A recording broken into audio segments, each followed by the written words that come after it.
Hi friends, welcome back to Ambika blogs. వీళ్ళ video వచ్చేసి ఉప్మా అండి. ఉప్మా ఏది చూపిస్తున్నారు అనుకోకండి, నా స్టైల్లో ఎలా తయారు చేయాలో చూపిస్తున్నాను. చాలా బాగుంటుంది టేస్ట్ మాత్రం. ఆయిల్ వేసి జీలకర్ర, ఆవాలు, వేరుశెనగ అండ్ మినపప్పు, సన్నగా తరిమిన వెల్లుల్లి వేసుకోవాలి. అలాగే వేరుశెనగ వేసుకోవాలి. ఇలా ఎల్లిపాయలు సన్నగా తరిమి వేసుకుంటే బాగుంటుంది టేస్ట్. అలాగే పచ్చిమిర్చి, ఆనియన్స్, కొంచెం కరివేపాకు, కొంచెం కొత్తిమీర వేసుకొని వేగాలండి, కొంచెం వేపుకోవాలి. వీడియోని అయితే ఇక్కడ స్కిప్ చేయకుండా చూడండి ఫ్రెండ్స్. ఇలా చేసి రెగ్యులర్ చేసుకునే ఉప్మా కన్నా ఇలా చేస్తే ఉప్మా తినే వాళ్ళు కూడా ఇష్టంగా తింటారు. సాల్ట్ వేసుకొని కాస్త వేగిన తర్వాత మనం 2 గ్లాసెస్ నేను రవ్వ తీసుకున్నాను.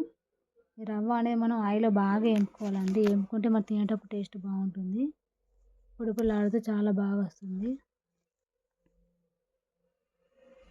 పొడి అంటే బాగా పొడిగా, బాగా మెత్తగా కాకుండా మంచిగా ఉంటుంది అన్నమాట టేస్ట్ మాత్రం. ఇలా ఆయిల్లో బాగా వేపుకోవాలి. ఇలా వేగితే సరిపోతుందండి మనకు.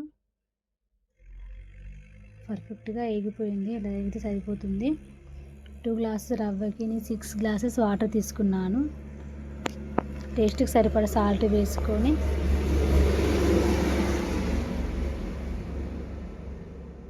వాటర్ మరుగుతున్నప్పుడు మనం కొంచెం వేసుకుంటూ కలుపుకోవాలండి. ఉండలు కట్టకుండా మనం కొంచెం మీడియం ఫ్లేమ్లో పెట్టుకొని మంటను కలుపుకోవాలండి. చాలా బాగుంటుంది. ఒకసారి ట్రై చేసి చూడండి. లాస్ట్ ఫైనల్గా కొంచెం కొత్తిమీర వేస్తే అంతే అండి, ఎంతో టేస్ట్కరమైన upma ready. Thank you for